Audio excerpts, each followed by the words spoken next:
I got my setup here. My Yeah. I actually have a CO2 bong myself. Oh, what do you got? So okay, get kind of complicated here. So we got a big. You can see this is a glass, Okay. like an old one of those water is things you put in the water jugs. Yeah. This one's glass, Okay. right? And I designed and 3D printed a couple valves Oh, that wow. go on there. Now, how can you show how to inhale that CO2 or what? Yeah, I have a tube. I got a tube, and this is giving me grief right now. But I have a tube connected to my CO2 tank, as you see my lovely CO2 Okay. tank right here. And then you put the tube in the tank. I'm missing my adapter, but something like this. Okay. And then you have another tube that you kind of sip, and I kind of do it through my nose, where you just do like a little through your Okay. nose. And I don't recommend it for the kids watching, for the people watching. Don't do that at home, kids. That is not safe because you need very little, like a micro sip, really. And it You does don't kind want of, to hit too much of that because you're going to get knocked out, right? yeah. You're probably going to feel dizzy, anxious. There's a lot of potentially bad things that are going on with that. But if you just do a little bit, it's kind of life changing. It's similar to like the bag breathing, or like the breathing through, like rebreathing. Sort of cup your hands Mm. and rebreathe like that. It's just a little more intense. So Do you agree, like with Vernadsky and stuff, that rising CO2 levels in the atmosphere means that Earth as an organism is trying to speed up its metabolism and basically planet Earth is trying to get off the couch and get going with kick and tail and starting to like evolve as an organism itself? yeah, I think so. And if you look at CO2 levels now, if or from what I know, is they're actually fairly low compared to what they Right. were It's like hundreds of on millions of life years support. ago. It barely flickered alive, and these hobgoblins that run the world are trying to tell the masses to freaking no, get rid of that, get rid of that. We want to keep this thing on life support. It's like, good lord, if you wanted to come up with a cadre of demons, what would a cadre of demons teach Homo sapiens if they wanted to make planet Earth low thyroid and low energy? I mean, Uh, they want to make planet Earth the equivalent of Jeb Bush as a planet, very weak, unable to get going, demanding Impotent. people to clap. As Hmm. I mean, that's literally the embodiment of the kind of planet Earth they want. Basically just corporate slaves, and they've convinced the masses. You couldn't come up with a better plot if little demons were running things. They convinced the humans, like, hey, that one thing that'll help you guys collectively grow food way faster, richer ingredients, richer nutrients in your fruit that you grow. Hmm. Animals that are smarter, maybe less violent over time. Lions may lay down with the lamb if you give them enough CO2 and enough other factors evolving with planet Earth. Yeah, yeah, for They sure. have convinced the population to hate that thing, and try to extinguish it, capture it all, get rid of it. Sunlight too. Block Yeah, out the sun, hide from the yeah. sun. It's Devils. That sounds like what hobgoblins. We don't have to say they're hobgoblins. We can if we want, but that's if you were coming up with hobgoblin attacks on the human species, it would look like that. Get away from the sun, right? You know? and and they, I think they karmically absolve themselves by uh, telling people to do it, so they don't have to do it themselves. So the Yeah. people are end up killing themselves more or less on their own because they think they're doing good. Oh wow, I'm saving the planet, but they're dying, and so they can get away with that and not and sort of uh, wipe themselves clean of any responsibility, Yeah. at least in their minds. Yeah. But they have just if you think about the things that are most vilified in our culture in the West, substances, let's name them. CO2 is at the top of it. Yeah, The it word is. carbon dioxide, that term is considered an evil thing. Yeah. And then what's another thing that's vilified? Meat. That's very good for you. How about Sugar. sugar? That's very Yeah. good for you. You know, testosterone, very good for you, right? Uh, Saturated fats. That's a Saturated common one. fat, very good for you. Everything that is like good for you, they have told you and conditioned you very from a young age to be very against. Hmm. And all of those things, if you diminish them, will make the human species stop reproducing past its replacement rate. Like if you keep that long enough going, you'll cull the human species very nicely. Yeah, I think that's pretty obviously what's going on, and these people don't realize it that they're just being. I mean, you saw the thing with the DNC where they had the mobile vasectomy rig and mobile abortion rig. I mean, that's just They were it's they were culling their sheep on site like pigs. exactly, They were exactly. just I mean, squealing them out. it's Do you think they had a hidden cam for all those people getting neutered like pets, where Kamala would watch with her handlers and they would just laugh, as they're. you know I feel like behind the scenes there has to be some of that. I mean, there's people definitely in politics that are just they're just puppets. They're just figures. But I do think there's some people that are probably laughing, and you can't blame them because it is kind of funny how just absurdly stupid some of these people are. Like for lack of a better word, they're stupid. And in nature, if you were stupid back in the day, you wandered away from the tribe, you'd go and get eaten by a smilodon or something, some pack of wolves. And it's not that much different today. We just have to worry about different things in the form of our own species trying to eradicate us a little bit. So, So, um, what is the thing that we talked about a little bit, but the thing that you most wish, if your time on Earth was short and you wanted to share with the world using your mind and your research and your passion, what is the biggest thing you want to communicate to humanity about? What do you want to tell them? This is it. oh man, that's a lot of pressure right there. One thing. Yeah, one thing only. Wow. How do I narrow it down? I'd probably say respiration is probably my biggest thing. It's my specialty. If you want to call it a specialty, uh, and just slowing your breathing rate, breathing through your nose, breathing with certain cues in mind. We don't have to go into the nitty gritty details of it right now, but uh, that would probably be my thing. Because there's so many people trying to sell supplements. There's so many people trying to sell lifestyles. And I think the one thing that we do have that we can all do pretty much if you're alive is breathe. It's sort of like it's implied. If you're alive, you're breathing. And if you're breathing, you're alive. So I that would probably be my pick is respiration, breathing. And it So, ties in again with are you CO2. like into Buteyko method or something like that, or? Um, you know, that's fine. There's people who like that. There's people who do that. And if it works for you, it makes you feel good. I don't have any issues with that. Personally, I think that's maybe a little too structured. I just try to slow my exhales. So, So can when you give us some basic tips for our audience? you, Like, how should people breathe? This is interesting because, you know, earlier this year, I interviewed the wrestler Diamond Dallas Page. Are you familiar with that name? I am not. I'm not. Diamond Dallas Page is a wrestling Hall of Famer, and he has a fitness yoga kind of thing. He does positive attitude, personality. But one of the things he said for my interview that I did for him in the AmericanConservative.com, he said America needs to learn how to breathe.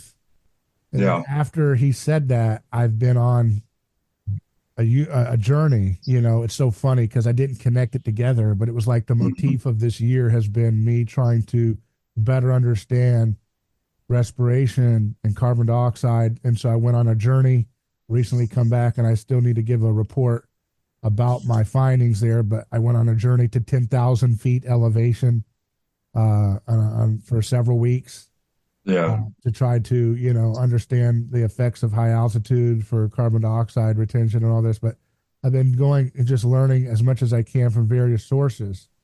So wanted to interview you on because I've seen some of the things you've posted on Twitter, but I didn't know that respiration was that important for you. So I'm glad. I mean, it's you're in that same wheelhouse of people talking about these things, but that's nice to Yeah. know that you're interested in that. And Matthew Spearman, can you tell us about respiration?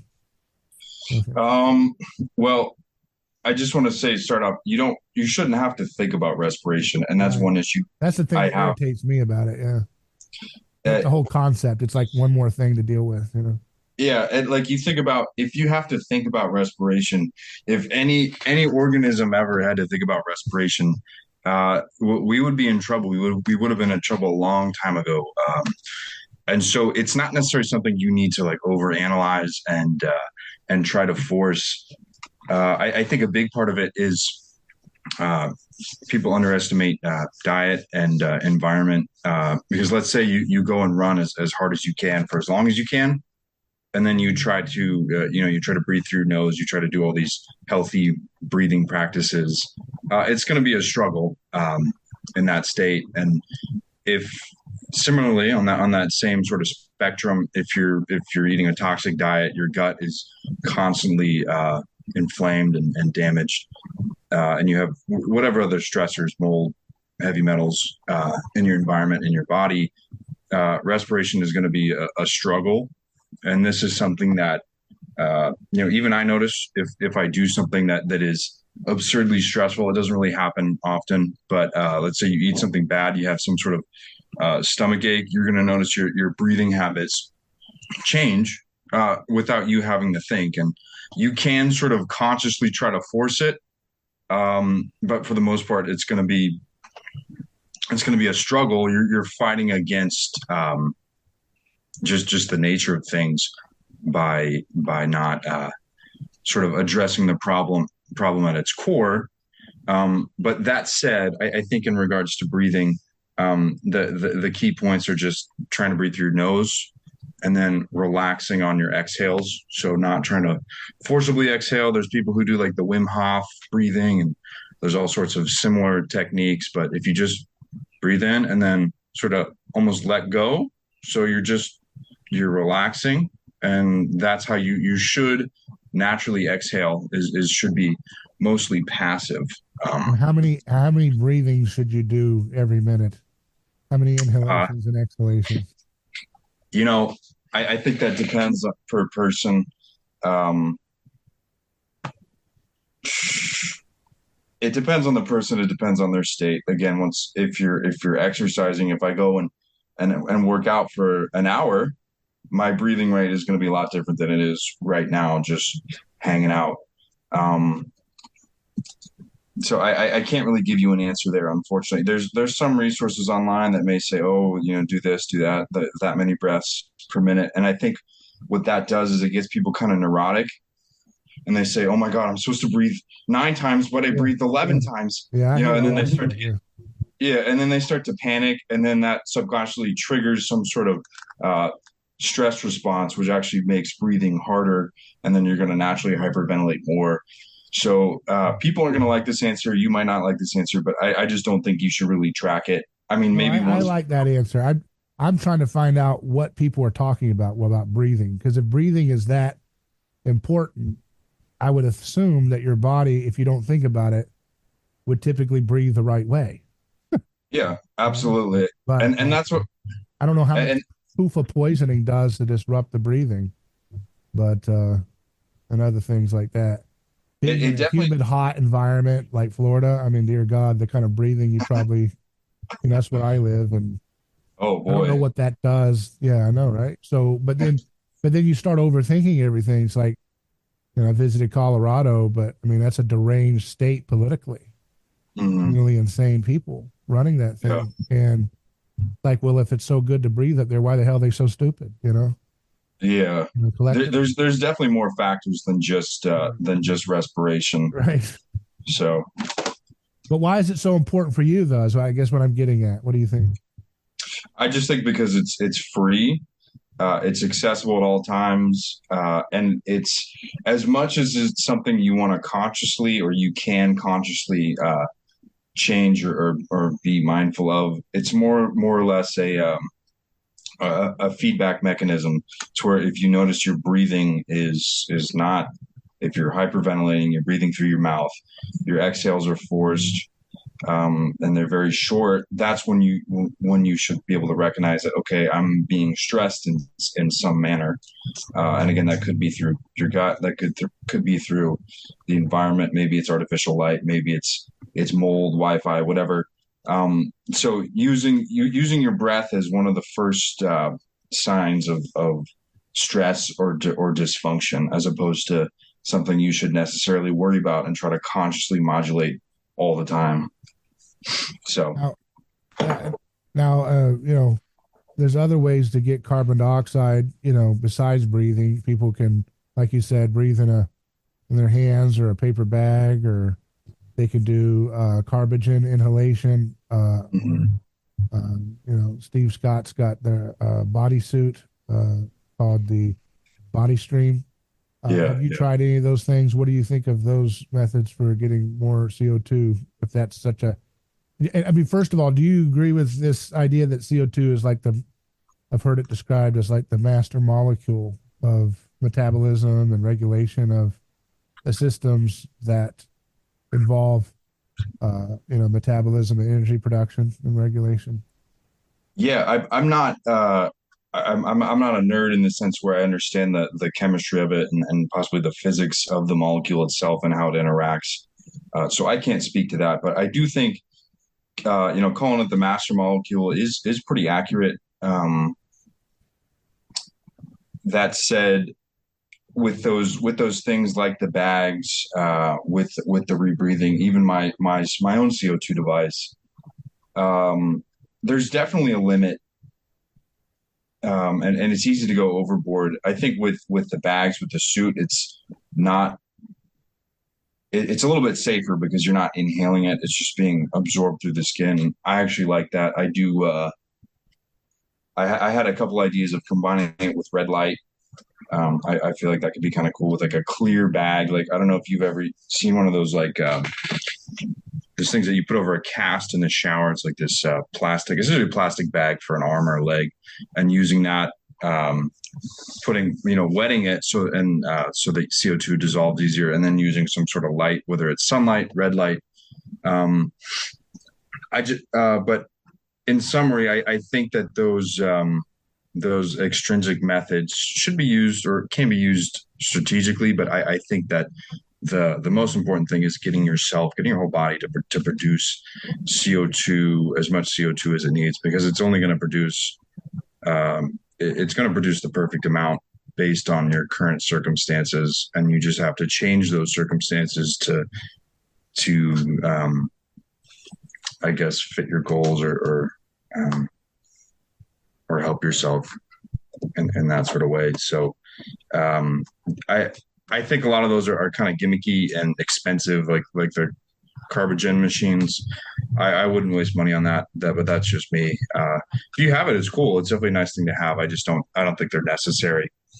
I just think like is the CO2 factor. There's so many things. You got all these, like you said, everybody's selling a supplement, and you got to get this mineral and that peptide and this thing and that. It's insane. It's just too much. And I look at this like more of a humanitarian thing on some levels. I look at all the people who are suffering from chronic debilitating aging related conditions, and you look at the elderly and they're suffering, and you just, if you want to talk about the energy of the culture, it's just permeated with that low energy fatigue and suffering. And I wonder if finding ways to get CO2 affordably in the tissues of grandmothers and so forth who are suffering would be like this great renaissance X factor that would be the kind of thing that could help accelerate people's,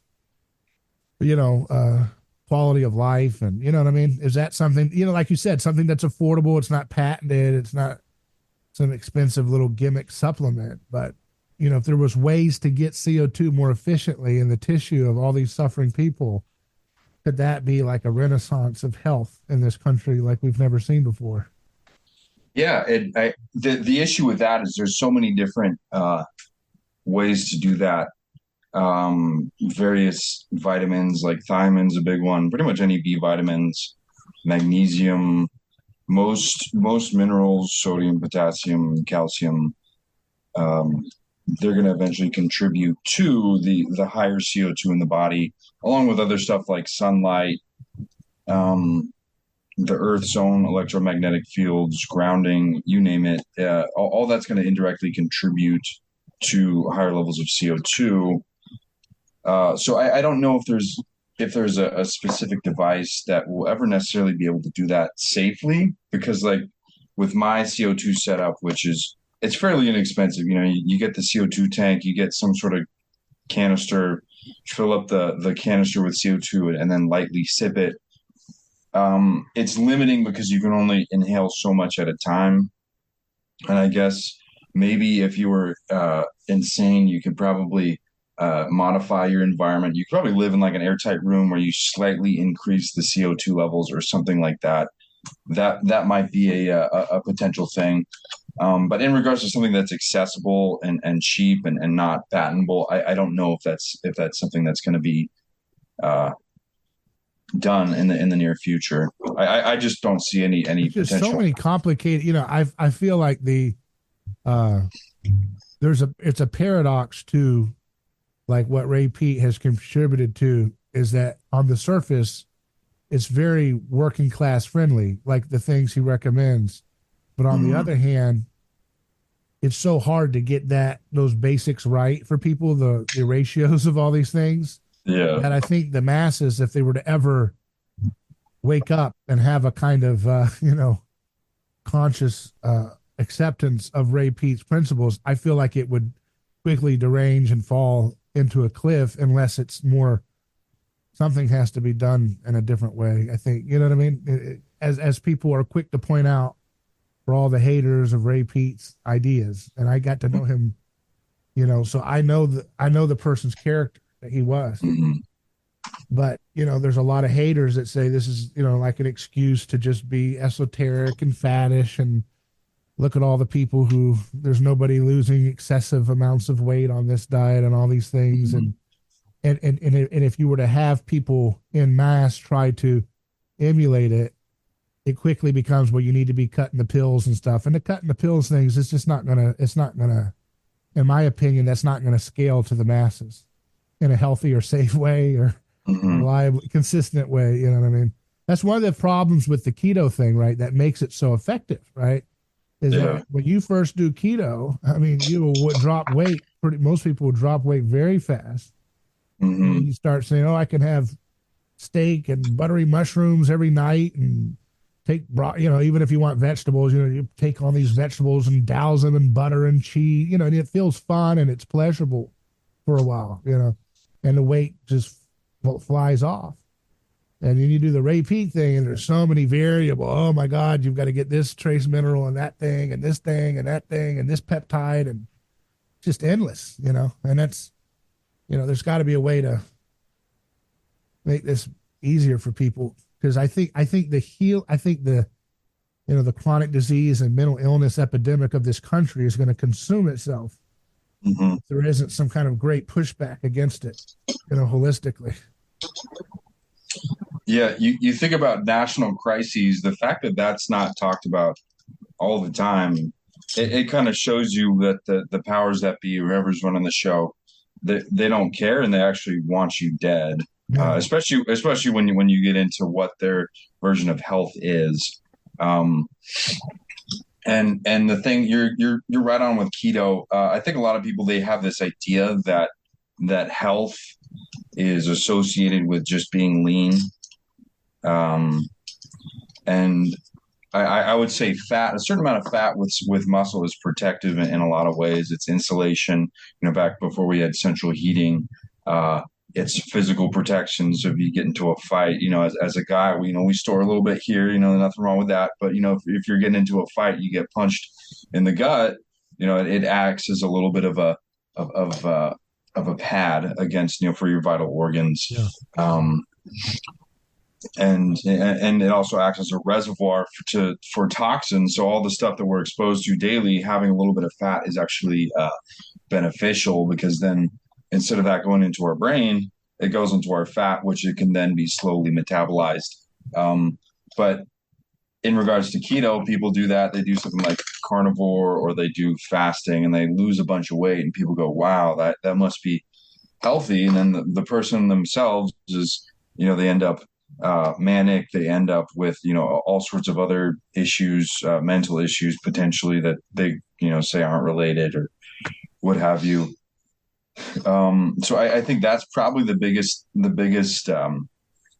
hurdle in regards to like the peat stuff, is understanding that being like 10% body fat isn't necessarily beneficial unless you're living on like a tropical island with nothing but fruit and sunlight all day. And for other people, if you live higher latitudes, you do need a little bit of fat for insulation. You do need a little bit of fat to store various nutrients.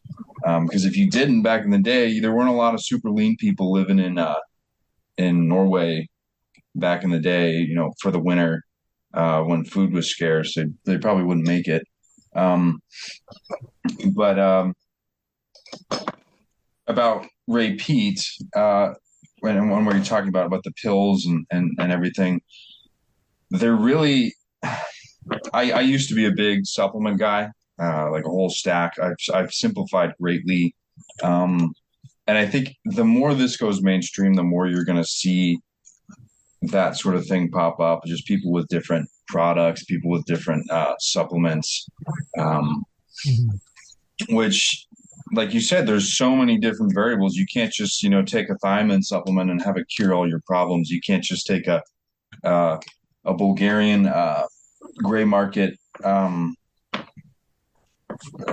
research chemical and then have that fix all your stuff either. So there's so many factors that I think it does kind of,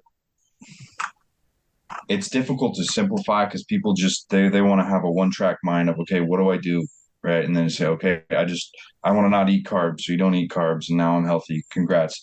Versus, well, you need to pay attention to how you feel after you eat every time. You need to pay attention to how much, whether you're craving this or craving that, or whether um, this makes you feel good, or this makes you feel bad. It's very much a, a movement in consciousness, in the sense that you are becoming more conscious of yourself and your environment and how you react with that environment. So sorry for that monologue right there. I don't know if it answered your question, but No, it's good. Um, you talk about on one of your threads that I saw, that um, there are parallels between religious notions called chi and prana and the flow of cerebral spinal fluid in the nervous system. And you said this suggests that people have long understood this phenomenon and its central importance in the body. And you say, as you inhale, you can feel this cerebral spinal fluid being drawn into the skull, and upon exhale, it falls back down towards the sacrum.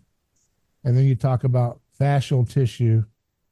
Can you explain a little bit about these ideas for folks, and how this all kind of fits in together with this, this approach to bioenergetic lifestyle? yeah. So I think one thing I like to say first is that your brain and your spinal cord, that's sort of the central axis of your body. If you think of yourself as a living organism, you are structured intelligently, believe it or not. And the central nervous system acts as a central communication highway. So a lot of people think, okay, just nerves, and that's true. The nerves are a huge part of that, but the brain and spinal cord, they float. They're essentially free floating in this fluid, cerebrospinal fluid, and it protects the spine. It gives it sort of neutral buoyancy, so it doesn't crush itself with its own weight, or it doesn't crush its blood vessels with its own weight. It also delivers various nutrients. It ferries light, biophotons. So we use light to actually communicate within our own bodies because it's almost instant, as opposed to a hormone, which has to travel, through your body and has got to go somewhere else.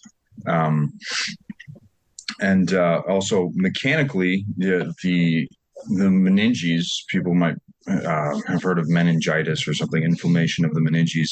The meninges are just this fascial web that wraps around your brain and spinal cord, and that provides mechanical information. So your position in space is going to be detected, all of this by the brain.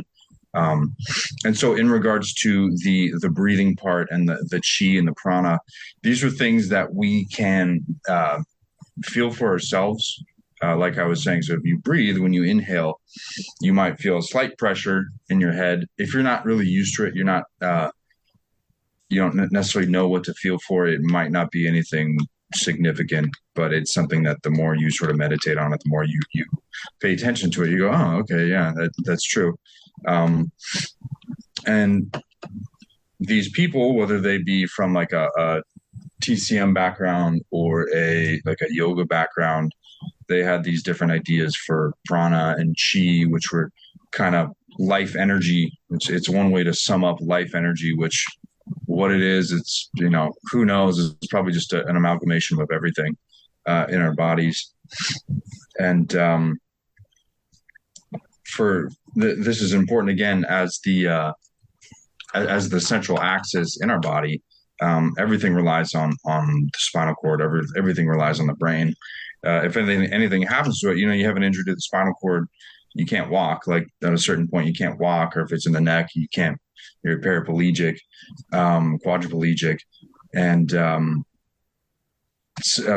similarly, just pretty much everything goes to how do I say this? Everything collapses when the spinal cord is not able to do what it needs to do, and that's just existing. It knows what it needs to do, and if you give it the nutrients, you give it the opportunity, it's going to do it. And I guess to sort of summarize what I'm saying here is the breathing part is that sort of tide. It's like a flushing tide. So you're bringing the CSF up, and then it's falling down. So it's just a circulation, and it ties in with breathing. Again, the actual physical act of breathing is tied to it. And I think that's just one way to think about it, is it's kind of your way for your brain and your spine to breathe.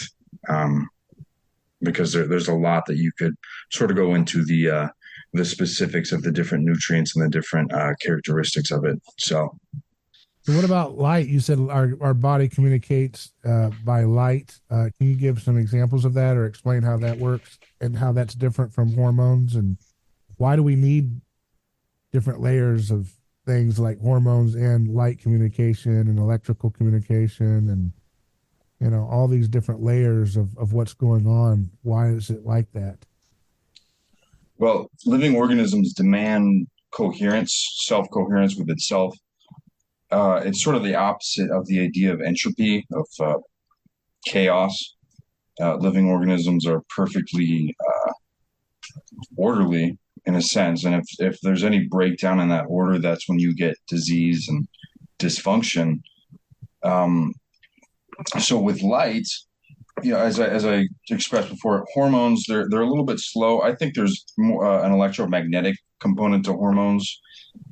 Just it's based on what I've read and what other people have said. It doesn't make sense that it's a physical lock and key receptor sort of thing. But light is going to be almost instantaneous. The speed at which it travels through the body, and you try to think about the amount of processing needed just to exist, just to like sit here and exist is just incomprehensible. And so hormones alone, nerve impulses, they can't explain it. So light is what's used as almost more fundamental, I think, because it's faster, because it's not necessarily inhibited. Light doesn't have to necessarily diffuse through a membrane or something, or wait for an action potential. So light is very much fundamental because it's fast, uh, and it's readily available. I mean, you look at the sun, you pretty much everything. All life on Earth is relying on light, so it makes sense that we use light. I mean, if it's here and it comes from the sun and we produce it ourselves, it would be a waste not to utilize that for some form of communication, so that every part of our body knows what's going on at every given point in time. And that's one thing with going back to the cerebral spinal fluid and the spine and the brain is the meninges, the fascia, and this is true for pretty much all fascia. They're kind of like fiber optic cables. What is it made out of? What is the material? It's they're collagen fibrils. I can't tell you. I don't know the specific proteins, but they're in this triple helix sort of formation, and they're found to cover every tissue and organ in the body, right? Pretty much every tissue. And there's like this interconnecting web where a lot of people think fascia, they think, okay, just the wrapping on my muscles, whereas it's literally everything, and it connects everything, and it forms your fascia forms prior to your muscles. And there's just one aspect of the fascia that people call it the primo vascular system. So the first vascular system, that is what people try to equate the energy meridians from traditional Chinese medicine to this primo vascular system, which is transparent nodes. So these tubes and nodes that are transparent, so you can't readily see them. And I think the problem at first was that they you can't really see them in a deceased individual, in a deceased organism, because I think they either are destroyed really fast or they're really sensitive or something. So, and then people didn't know what they were looking for. But they actually form before the nervous system. A lot of people think, oh, the nervous system is the first thing that forms in the body, which kind of makes sense. You know, everything, all your organs in the embryo sprout from the nervous system. But there's actually the premovascular system. So this network of vessels forms prior to the nervous system and facilitates the nervous system, and carries stem cells, it carries light, it carries all sorts of nutrients. Very interesting. We obviously don't know a whole lot about it. The studies you'll see are from like China and Korea. Not a whole lot here in the US, obviously, because just that idea in itself threatens so many paradigms, because it essentially opens the door to, okay, TCM maybe isn't bullcrap. You know, it's obviously there's something to it. And so I don't know if that answered your question, but so the West does not. The West recognizes fascia in medicine, right? But they don't really look at it as an important system in and of itself, or something, or they kind of they do a CO2 move on it, where they kind of just put it off to the side, like not that important. Yeah. I think they see it. If you Google it, you say, oh, it's a wrapping for your muscles and your tissues, and they kind of leave it at that. There's a little more research going on about the importance of the mechanical sensory input, because your individual cells have little proteins that actually bind them to the fascia. So in theory, anytime you move your body, any position could be sensed by your individual cells. So I think that's when people get into movement and posture, say, you know, what's the point of that? I think certain movements and postures would end up being stressful potentially to the whole body.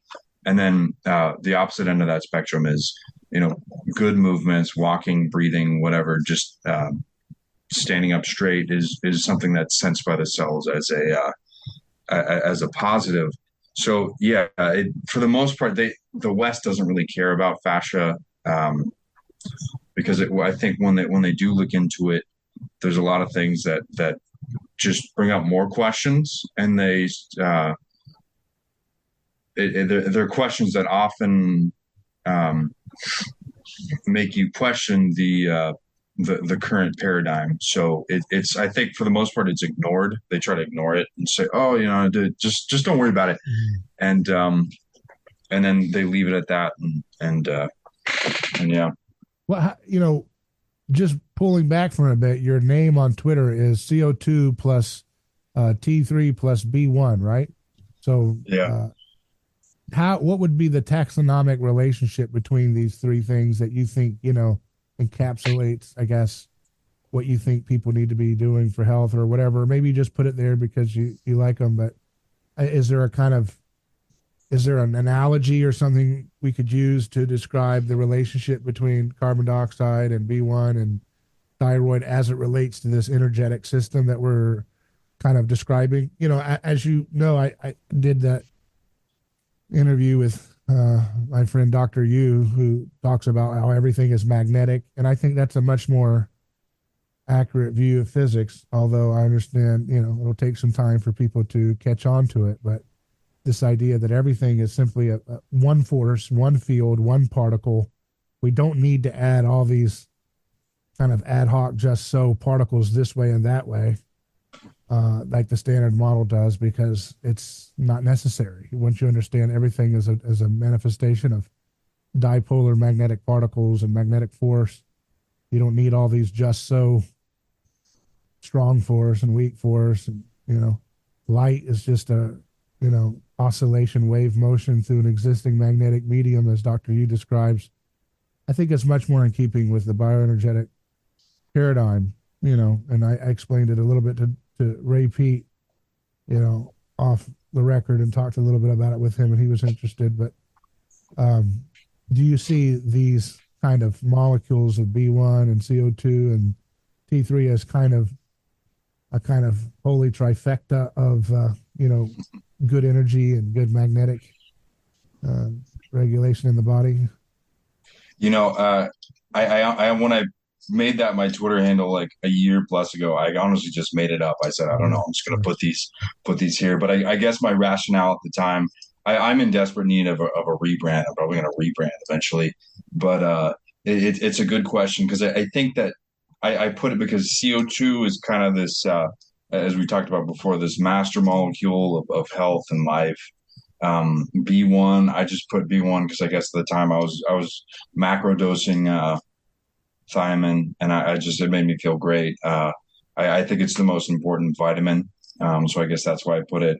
And then T3, thyroid hormone, I guess I put that there because it's the most important hormone. So in a way, it's kind of like, okay, you have this universal molecule, you have this vitamin, and you have this hormone, and I guess that for some reason I put that down, and there it is. So yeah, but I do agree with you. I do think that at the end of the day, biology, it doesn't make sense for everything to have different mechanisms, like gravity and light and electricity and biology and chemistry.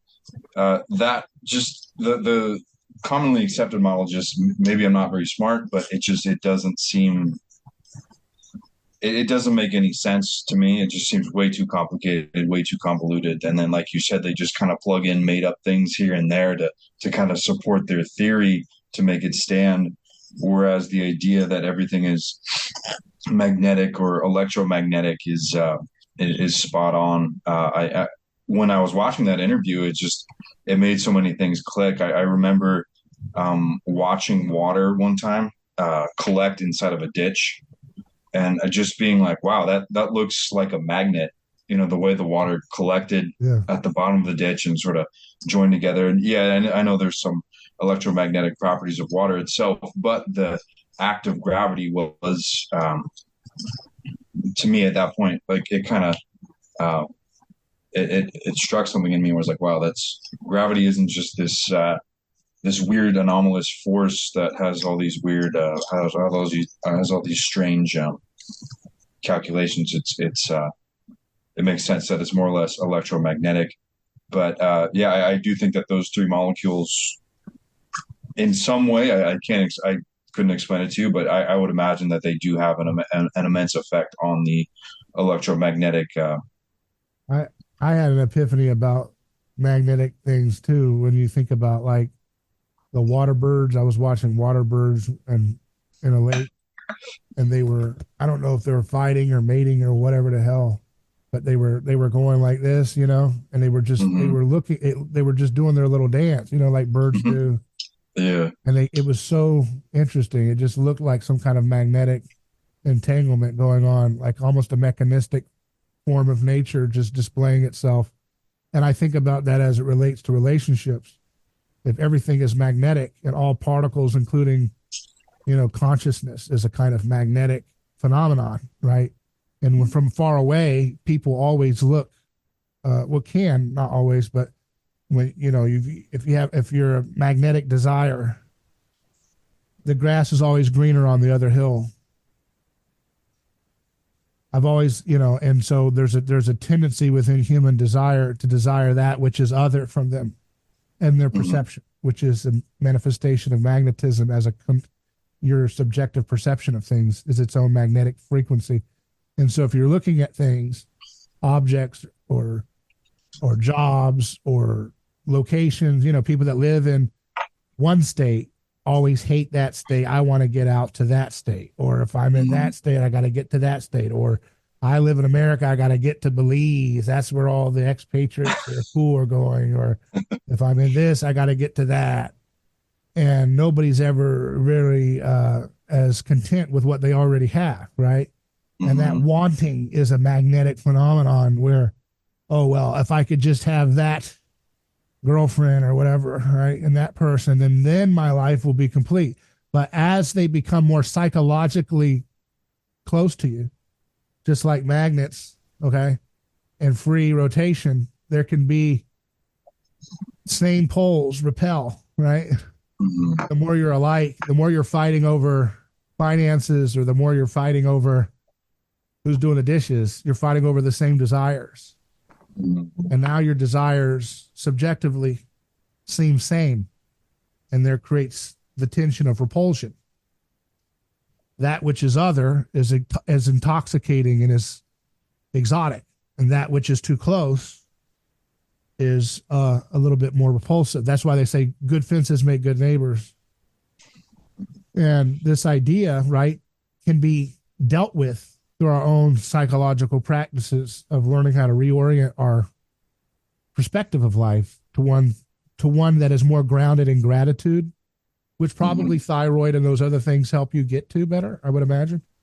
Hmm. A healthy thyroid helps you become more grateful, and a healthy thyroid that is helping you become more grateful allows you to be a better person in your relationships.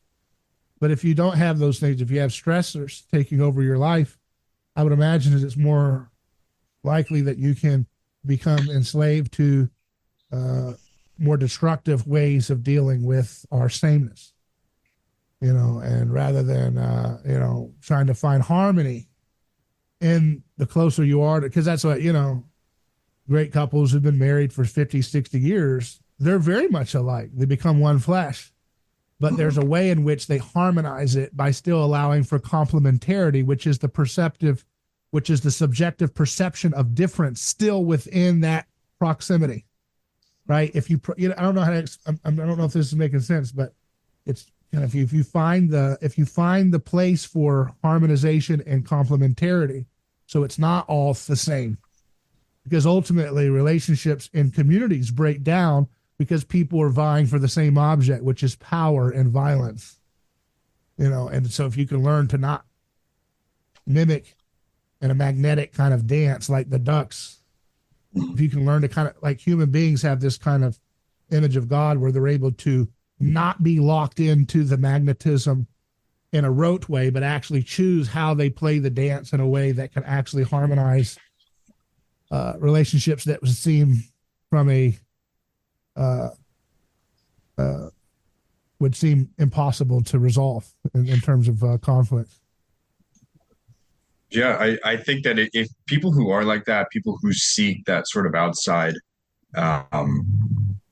those external desires, my thoughts are that they either can't conduct from all that is, or people want to call it God, you can call it God. They're not able to sort of be self-sufficient in that manner, so maybe they lack a charge, maybe they lack that polarity within themselves and within their lives. That's why I think relationships are important. As a man, you need a woman, and as a woman, you need a man to help balance that in a way. Because if you're a guy and you're not with a woman for too long, it's easy to kind of shift your poles to one side, and I guess you could say the same for a woman. But at the end of the day, I do think that it's also individual in the sense where those people are probably seeking that internal balance, because even magnets are kind of stable in the sense that Right, even though right. they're polarized, um, they're kind of static in a sense. Maybe I'm just making this up, but No, it's I, true. Yeah. I do think that the having that sort of internal electromagnetism, that healthy, I don't know, say balance, or what is Magnetic it? coherence, right? If you're talking about coherence. Coherence, exactly. Yeah. Coherence.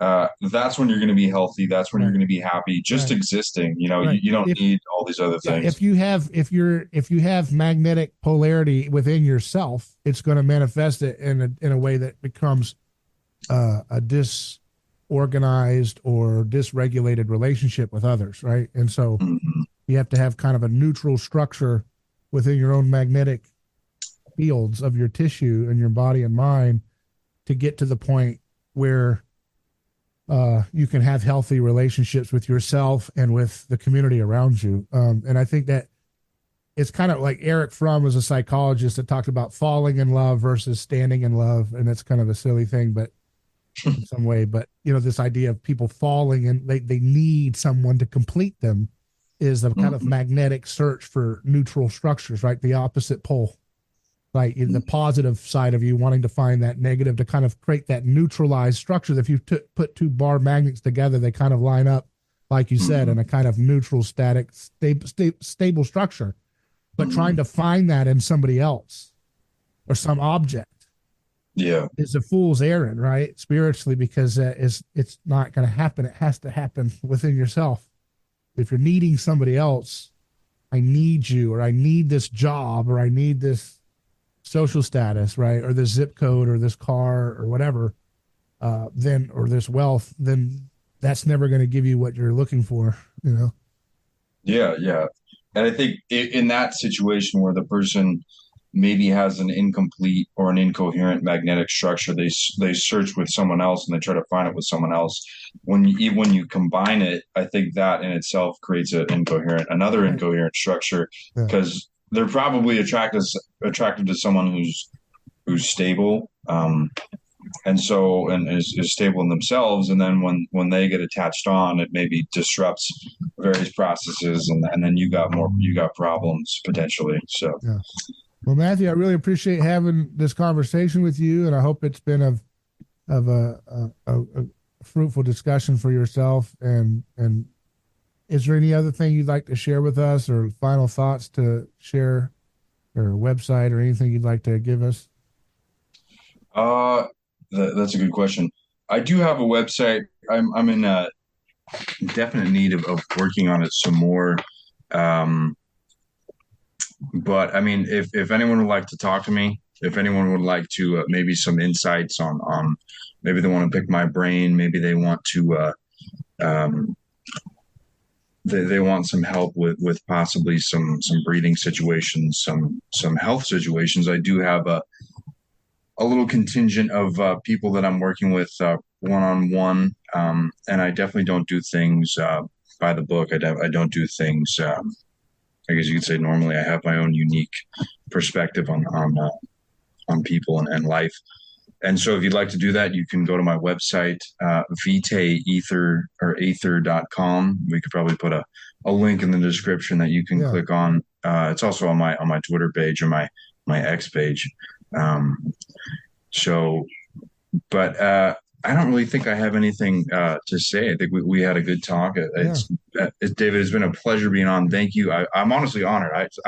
I'm just some dude on the internet posting things online and having a good time. So again, it's an honor for you to want to just spend an hour with me, an hour of your precious time, Monday. So What's your it was favorite great. animal? You told me you liked animals. Oh man, yeah, I got to narrow it down to one. Oh, just tell me some of your favorite animals. There you go. I'm a big fan of jaguars. I think jaguars are cool. Otters are pretty cool. I'm sort of a mammal head. I'm sort of biased for mammals. So those would probably be my first two are otters and jaguars. I think they're dope. So, uh, Very cool. Well, I appreciate your time. Thank you. okay, David, it was a pleasure speaking. And I hope we do so again. Yeah, very good. And for those who want to contact us, email us hello@aneighborschoice.com. I'm David Gornoski. Godspeed.